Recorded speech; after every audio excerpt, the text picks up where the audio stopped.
Go stand by the drinks table, Clara. You're making the room look cluttered. My mother didn't whisper it.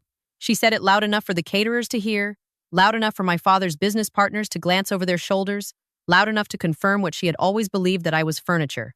Background detail. Decor that didn't quite match. I nodded and walked to the drinks table at the far end of the ballroom. It was a Saturday night in November. My father had rented the private room at the Whitmore Hotel in downtown Atlanta for what he called a legacy dinner. 200 people, open bar, a string quartet near the window. He was transferring controlling interest of Hartwell Construction to my sister. I poured myself a glass of sparkling water and checked the time on my phone.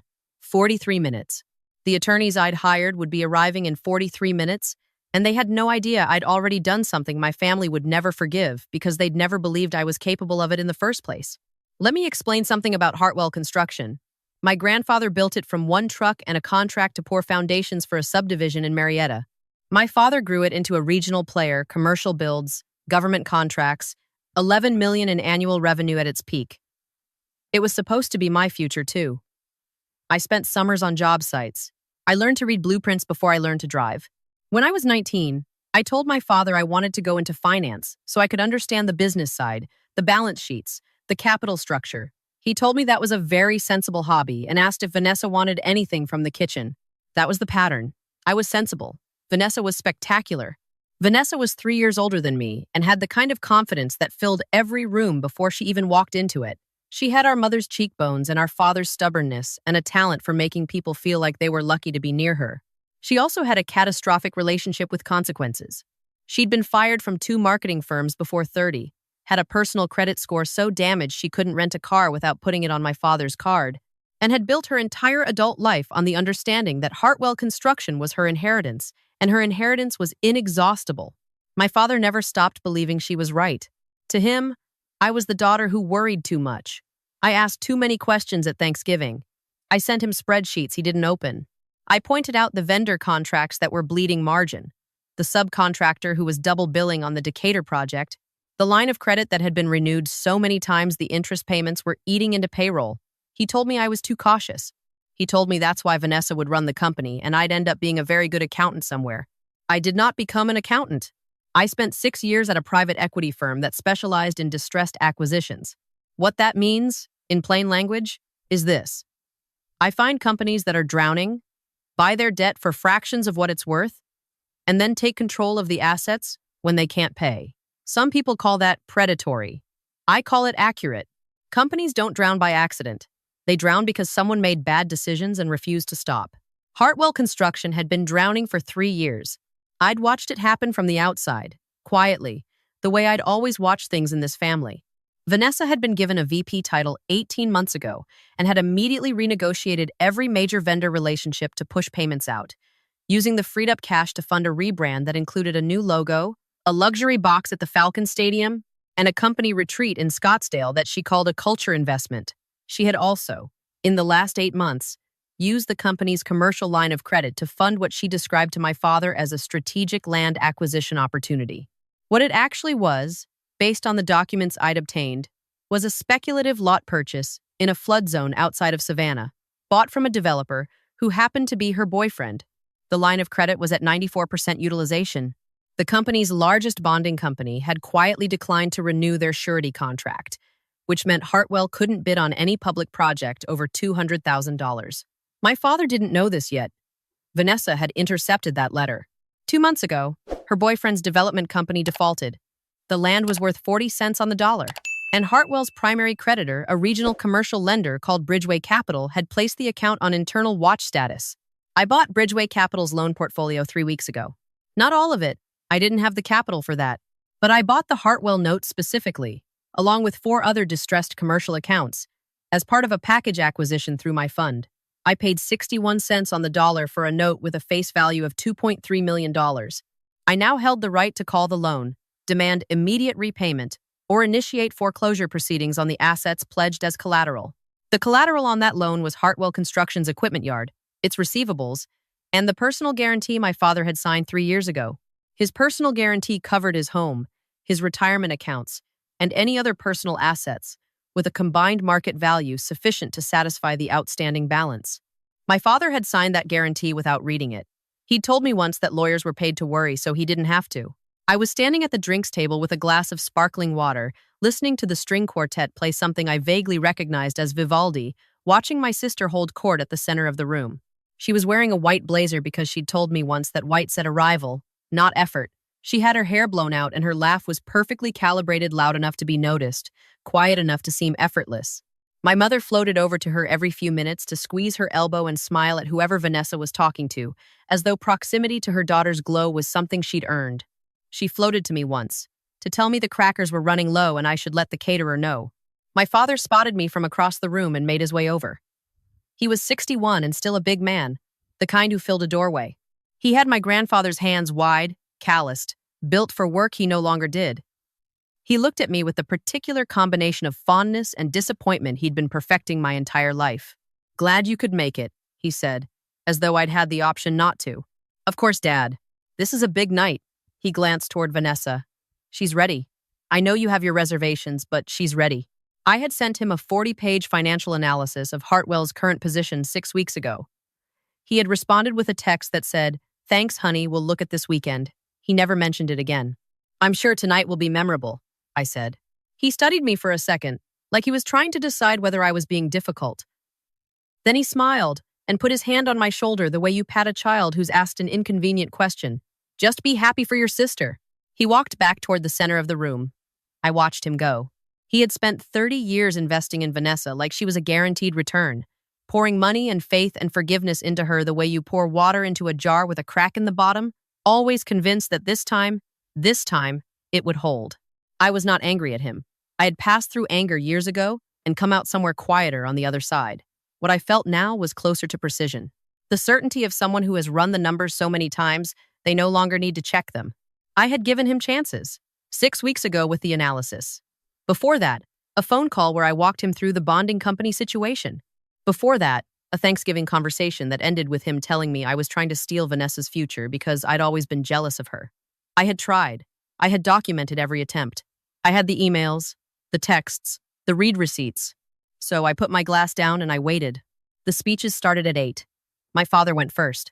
He talked about my grandfather's truck, the way he always did, with the comfortable nostalgia of a man who has told a story so many times it's become mythology. He talked about building something that lasts. He talked about family being the foundation, which I thought was ironic given what was happening to the actual financial foundation. But I kept that to myself. Then Vanessa stood up. She had written notes on her phone, but she didn't look at them. She was good at this. I had to give her that. She made eye contact with every table. She told a story about being on a job site at 14 and knowing, in that moment, that this was her destiny. People nodded. A few of the older contractors wiped their eyes.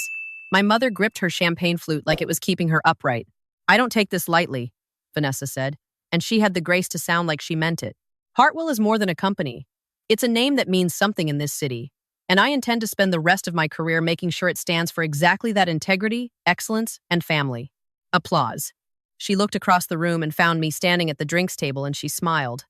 Not the warm smile she gave the contractors, a smaller one.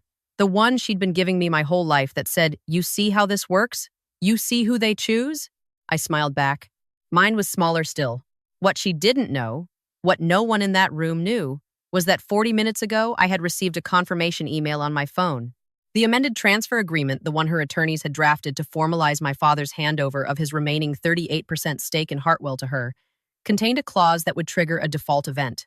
Under the Bridgeway note, change of controlling ownership without creditor consent was a standard covenant. Her attorneys had apparently not reviewed the original loan agreement carefully enough. The moment my father signed, the note would be in technical default, and I held the note. I had not told her attorneys this. I had not told her. I had not told my father. I had, however, already drafted the demand letter. It was sitting in my email drafts, addressed to the registered agent of Hartwell Construction, with a courtesy copy to my father's personal attorney. I needed my father to sign first. He signed at 8:47. Vanessa held the pen up like a trophy, and the photographer her mother had hired captured the moment in about 11 different angles. I sent the email at 8:48. My phone rang at 9:03. It was a number I didn't recognize, but I knew who it was, one of the 2 attorneys from the firm Vanessa had retained. I let it ring. 11 minutes later, I saw Vanessa's assistant appear at her elbow and whisper something.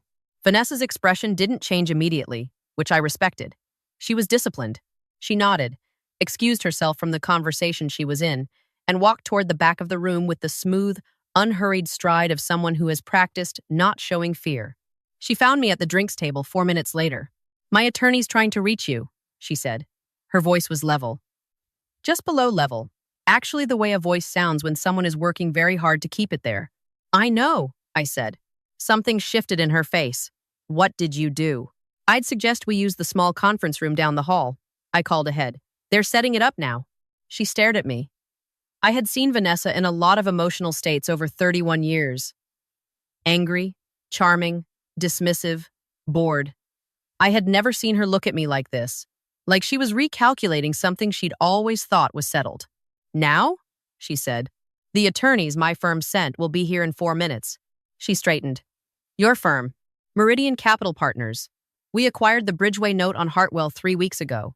I said it the same way you'd say you'd picked something up at the grocery store. I hold $2.3 million of Hartwell's senior secured debt, and the change of control you just executed is a default trigger under Section 7.4 of the original loan covenant. I've already sent the demand letter to the company's registered agent." The room was loud around us. The string quartet had switched to something cheerful. Someone laughed at the bar. 200 people celebrating a transfer of power that had just become, legally, significantly more complicated. Vanessa said nothing for a long moment. "The conference room," she finally said.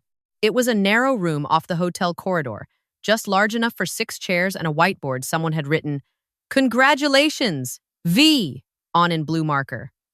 I had not known about the whiteboard. I left the message where it was. Her attorney arrived first, a man named Brennan, who had the rumpled look of someone who had been called away from his own Saturday evening. He sat down across from me, opened his laptop, and read whatever he'd pulled up with the expression of someone who wished he were reading something different. My attorneys arrived 90 seconds later. The one who sat directly across from Brennan was a woman named Okafor, who had spent a decade in commercial finance litigation and had a way of presenting facts that made them feel inevitable, like weather. Vanessa sat at the head of the table. My father, who someone must have alerted, appeared in the doorway and took the remaining chair. He looked at me. He looked at the attorneys. He looked at Vanessa. "What is happening?" he said. "It wasn't a question." "Dad," Vanessa started. "Mr. Hartwell," Okafor said, calmly.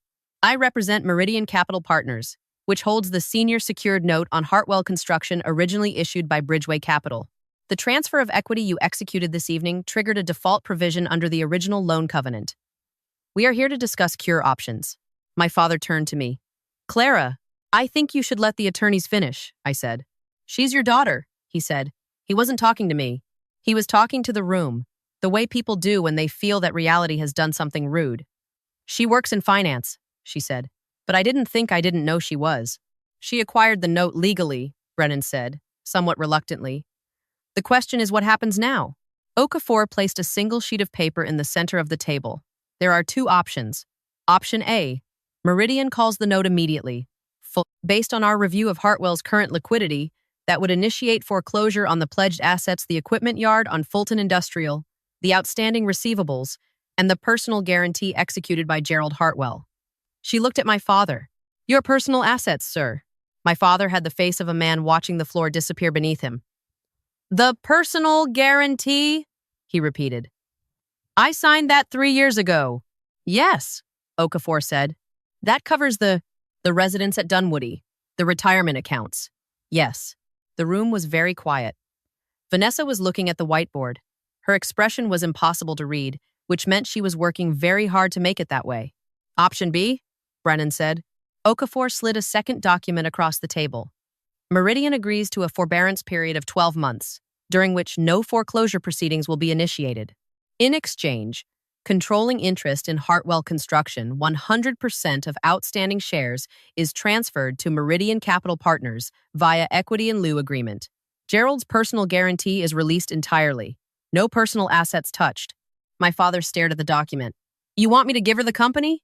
"I want the debt retired," I said. "The equity is how that happens." He looked at me with something I hadn't seen from him in a long time. Something that wasn't quite fondness or disappointment, but was instead the raw, unfiltered shock of a person who has spent years building a picture of someone and is now realizing the picture was missing a significant portion of the canvas. "You could have told me," he said. "You could have warned us." I thought about the 40-page analysis, the phone calls, the Thanksgiving dinner, the text that said, "Thanks, honey. I tried, Dad." Vanessa's voice cut through before he could respond. It was very controlled. She's bluffing. She's not going to foreclose on Dad's house. I'm not bluffing, I said. You're his daughter, and you're a VP who intercepted a letter from your bonding company so your father wouldn't find out you'd lost the ability to bid on public contracts. And before that, you used the company line of credit to buy a flood zone lot from your boyfriend's development company at above market value, which is now worth less than half what Hartwell paid for it. I opened the folder in front of me and laid 3 documents on the table, face up. That's the property deed. That's the appraisal from 6 months before the purchase. That's the LLC registration for your boyfriend's company, which lists him as the sole member and you as the registered agent. The silence was different now, heavier. Brennan had stopped typing. My father was looking at Vanessa. I was going to make it back, she said. Her voice was smaller than I'd ever heard it. The land was going to appreciate. It was a growth corridor. It's a flood zone, I said. The county rejected the development permit 4 months ago. That's also in the folder. My father put his hand over his mouth. He sat like that for a moment, his shoulders dropping the way a structure drops when the load-bearing element is removed. 30 years of certainty, dismantled in a Saturday night in a conference room with a whiteboard that said, "Congratulations, V." She directed company funds to an entity she had an undisclosed financial interest in, I said, keeping my voice factual, not angry. Anger had never served me in this room. Whether that constitutes breach of fiduciary duty or something with a more serious name is a question for other attorneys. What I know is that the company is functionally insolvent. The note is in default, and I hold the note. My father lowered his hand. He looked at his oldest daughter. She did not look back at him. "Vanessa," he said, "look at me." She looked at him. Her jaw was tight. She was not going to cry. I had always known that about her. She would do anything before she cried in front of people. "Did you know?" he asked. "Before tonight, did you know the company was in this kind of trouble?" A long pause. "I knew there were challenges," she said. "I was managing them." "The bonding company," he said. "Did you intercept that letter?" Another pause. Shorter. "I was going to tell you when I had a solution." He nodded slowly, like a man confirming something he'd already decided not to believe. I watched my father in that moment and felt something I had not anticipated feeling. Not satisfaction. Not the clean resolution of a well-executed plan. Something more complicated. Something that recognized he had loved his daughter the way people love things they don't understand extravagantly and at great cost to everything else. "Sign the agreement," he said finally. He wasn't talking to Vanessa. He was talking to me. "Dad," Vanessa said, "I'm talking to your sister." He looked at me. For the first time in my memory, he looked at me without the thin film of mild disappointment over his eyes. He just looked. "If I sign, the house is safe? My retirement? Released from the guarantee completely," I said. "That's the agreement. And the company? Becomes mine to restructure or sell as I see fit." He nodded. He picked up the pen. Okafor slid toward him. He held it above the signature line and paused. "You tried to warn me," he said. "It was not a question." Several times. He signed. I took the document back. I looked at Vanessa, who was staring at the table's surface like it had done something to her personally. "I want you to know," I said, "that I reviewed every option. There was no version of this where the company survived under the current structure. The note would have been called by a lender who didn't care about this family one way or the other, and Dad's house would have gone with it." I paused. "I care about this family. That's why it went this way instead of the other way." She finally looked at me. "You could have come to me first." "I did. 18 months ago, I called you when I saw the credit line utilization. You told me I was being paranoid and that the finance department didn't need my input because you'd hired a CFO. The CFO left 4 months later, by the way. There was no replacement." Brennan closed his laptop. Vanessa stood up. She did it slowly, like someone recalibrating their center of gravity. She picked up her phone from the table. She looked at my father, then at me, then at some middle point between us that wasn't anything at all. "I built my whole life around that company," she said. "I know," I said. "And I bought the debt. You defaulted on it. Those are the facts in order." She walked out without saying anything else. Her heels on the marble floor in the corridor sounded like punctuation. My father sat at the table after she left. The attorneys excused themselves, Okafor to finalize the filing copies, Brennan to make a call I suspected would not be a pleasant one. which left my father and me alone in a room with a whiteboard that no longer made any sense. "I owe you something," he said. "You don't. 30 years of apologies at minimum. Dad, I told you she was ready." He looked at his hands. "I told you she was ready and you'd sent me a report. 40 pages, I said without heat. "I know. I didn't read it." "I know that too." He was quiet for a moment. The sound of the party filtered under the door, the quartet, voices, a burst of laughter from someone who hadn't yet gotten the text that something had gone wrong. They'd find out tomorrow. That was fine. "What happens now?" he said. "To the company. I'll bring in a restructuring team on Monday. There are 3 solid government contracts in the pipeline that can be serviced if we get the bonding situation resolved, which I can do within 60 days. The equipment yard is worth more than the note balance, so there's equity to work with. The company can survive. Under your name. Under my fund's name. But yes." He looked at me like he was seeing something he should have looked at a long time ago. "You're very good at this." "I know," I said. And then, because I was 31 years old and had spent 3 decades hearing everything except that, I let myself sit with it for exactly 1 breath before I stood up. I gathered my documents. I straightened my jacket. I picked up my phone and saw 3 missed calls from my mother, who was presumably still in the ballroom, wondering where her daughters had gone and why the party had developed a strange, pressurized quality that parties get when something irrevocable has happened in a side room. I would call her back tomorrow, or I would let her call me. We would have the conversation we had never had about the crackers and the drinks table and 30 years of being the furniture in this family, and maybe something would shift and maybe nothing would. I had learned to hold both possibilities at once without needing either of them to resolve. At the door, I stopped. "You can stay in the house, Dad. I'm not interested in your retirement." I held up the signed agreement. "This releases the guarantee. It's done." He looked up at me. "She was always the golden child," he said. "I thought that was protecting her. I didn't understand it was just spend," I said quietly. "Sunk cost." He flinched. He knew the term. He'd used it on me once, years ago, not knowing I'd been keeping that particular receipt. "I'm not angry," I told him. "I meant it. I just needed you to see it." I walked out of the conference room and down the corridor toward the lobby. Through the glass doors of the ballroom, I could see the party still going, the lights, the white tablecloths, the string quartet finishing something slow and elegant. 200 people celebrating a transfer that had already been unwound. I pushed through the hotel's front door and stepped out into the November night. The air was cold and clean and smelled like the city exhaust and damp pavement and something faintly sweet from a restaurant 2 doors down. I stood on the sidewalk and breathed it in. I had not allowed myself to want this to feel like anything in particular.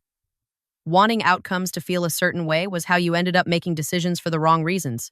But standing there in the cold with the documents in my bag and the party behind me and the city in front of me, I noticed that something I had carried for a very long time, some low, persistent weight, I had stopped registering the way you stop hearing a sound that's always there, was gone. I started walking toward the parking garage. I did not look back through the glass doors. I did not wait to see if my mother was looking for me, or if my father had returned to the ballroom, or if Vanessa was sitting somewhere in the hotel trying to reconstruct a future from the pieces of the one she'd just lost. That was not my work to do. My phone buzzed. A text from Okafor. "Filing confirmed. All documents recorded. Good work tonight." I typed back, "Thank you. See you Monday."